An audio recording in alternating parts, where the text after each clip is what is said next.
नवरात्रि का चौथा दिन देवी के कुष्मांडा स्वरूप को समर्पित होता है। देवी कुष्मांडा के नाम का अर्थ निकालें तो कुसुम का अर्थ होता है छोटा अर्थात सूक्ष्म, ऊष्मा का अर्थ होता है ऊर्जा और अंडा का मतलब होता है अंडा। माना जाता है कि देवी कुष्मांडा की विधिवत रूप से पूजा करने से भक्तों को अपने जीवन में धन, वैभव और सुख शांति का असीम आशीर्वाद मिलता है।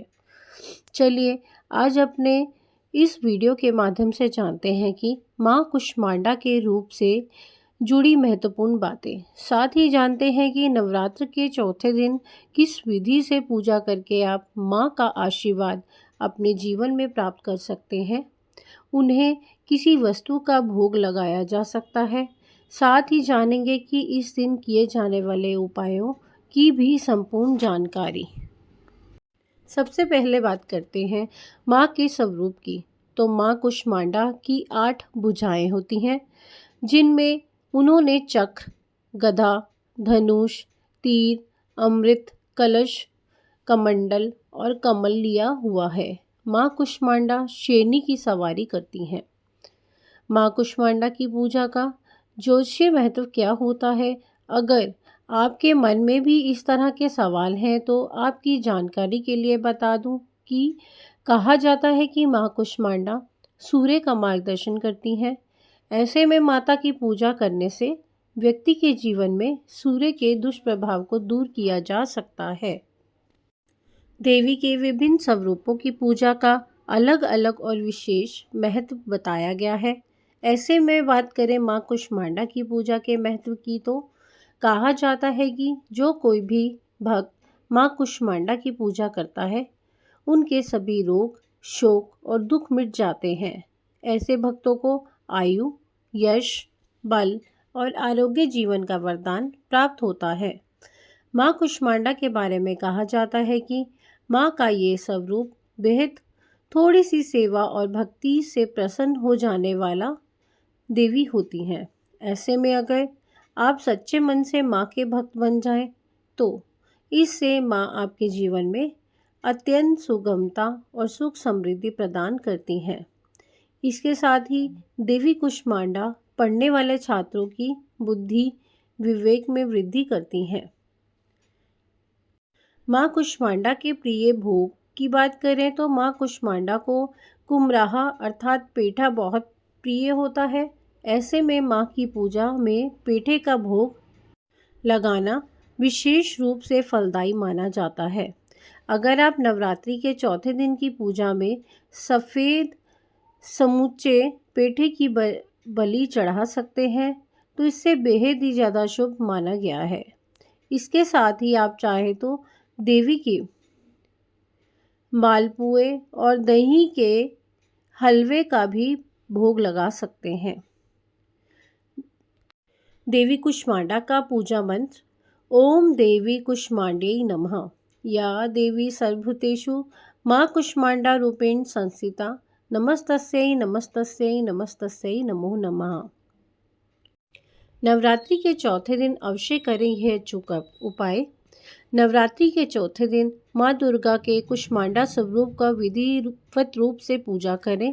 इसके बाद माँ को नारियल, लाल रंग के फल और मालपुआ का भोग लगाएं। माँ की दीपक जलाकर आरती करें। कहा जाता है कि इस बेहद सरल रूप को करने से व्यक्ति को लंबी आयु का वरदान प्राप्त होता है। नवरात्रि के चौथे दिन में रात में पीपल के पेड़ के नीचे थोड़ी सी मिट्टी घर ले आएं और उसे अपने घर में कहीं रख दें। इस मिट्टी पर दूध, दही, घी, अक्षत, रोली अर्पित करें और इसके आगे दिया जलाएं। अगले दिन इस मिट्टी को वापस पेड़ के नीचे डालें। ऐसा करने से व्यक्ति के जीवन में किसी भी काम को लेकर आ रही समस्याएं दूर होती हैं। नवरात्रि के चौथे दिन ही आप मिट्टी की पूजा करने के बाद बाधा निवारण मंत्र की एक माला का भी जाप करें। इसके भी आपके कार्य में सफलता मिलेगी और रुकावटें दूर होंगी। अगर किसी व्यक्ति के संतान प्राप्ति में बाधा आ रही है तो आप लौंग और कपूर में अनार के दाने मिला लें और इसे माँ दुर्गा की आहुति दें। इससे संतान सुख का वरदान अवश्य प्राप्त होगा। अगर आप कारोबार में तरक्की या नौकरी में सफलता प्राप्त करना चाहते हैं तो लौंग और कपूर में कोई भी पीले रंग का फूल मिला लें और इससे माँ दुर्गा को आहुति दें। परिवार में अगर किसी का स्वास्थ्य बार बार खराब हो रहा है या आप खुद खराब स्वास्थ्य से पीड़ित हैं तो 152 लौंग और 42 कपूर के टुकड़े ले लें। नारियल की गिरी, शहद और मिश्री मिलाकर इससे हवन करें। इससे आपको जल्द ही सेहत के संदर्भ में सुधार देखने को मिलेगा।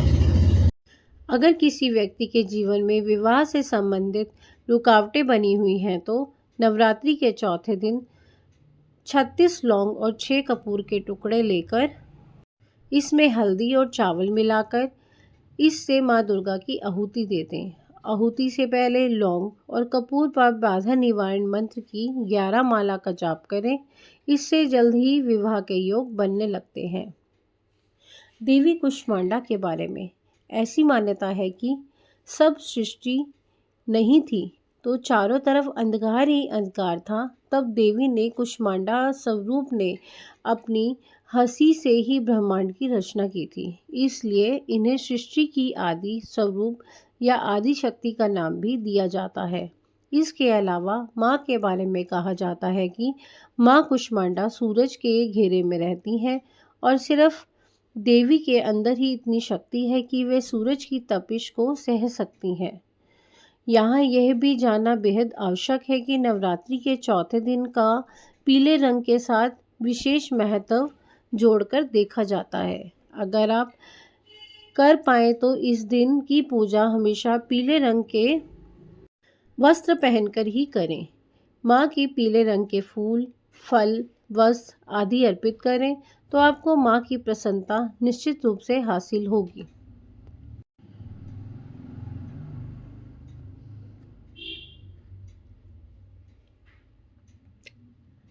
माँ कुष्मांडा की पूजा विशेष रूप से छात्रों को करने की सलाह दी जाती है।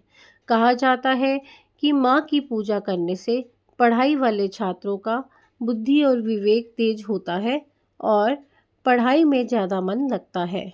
इसके अलावा अगर किसी व्यक्ति का स्वास्थ्य निरंतर रूप से खराब रहता है तो यह आपके परिवार में कोई बीमार रहता है तो उन्हें भी माँ कुष्मांडा के स्वरूप की पूजा करने की सलाह दी जाती है।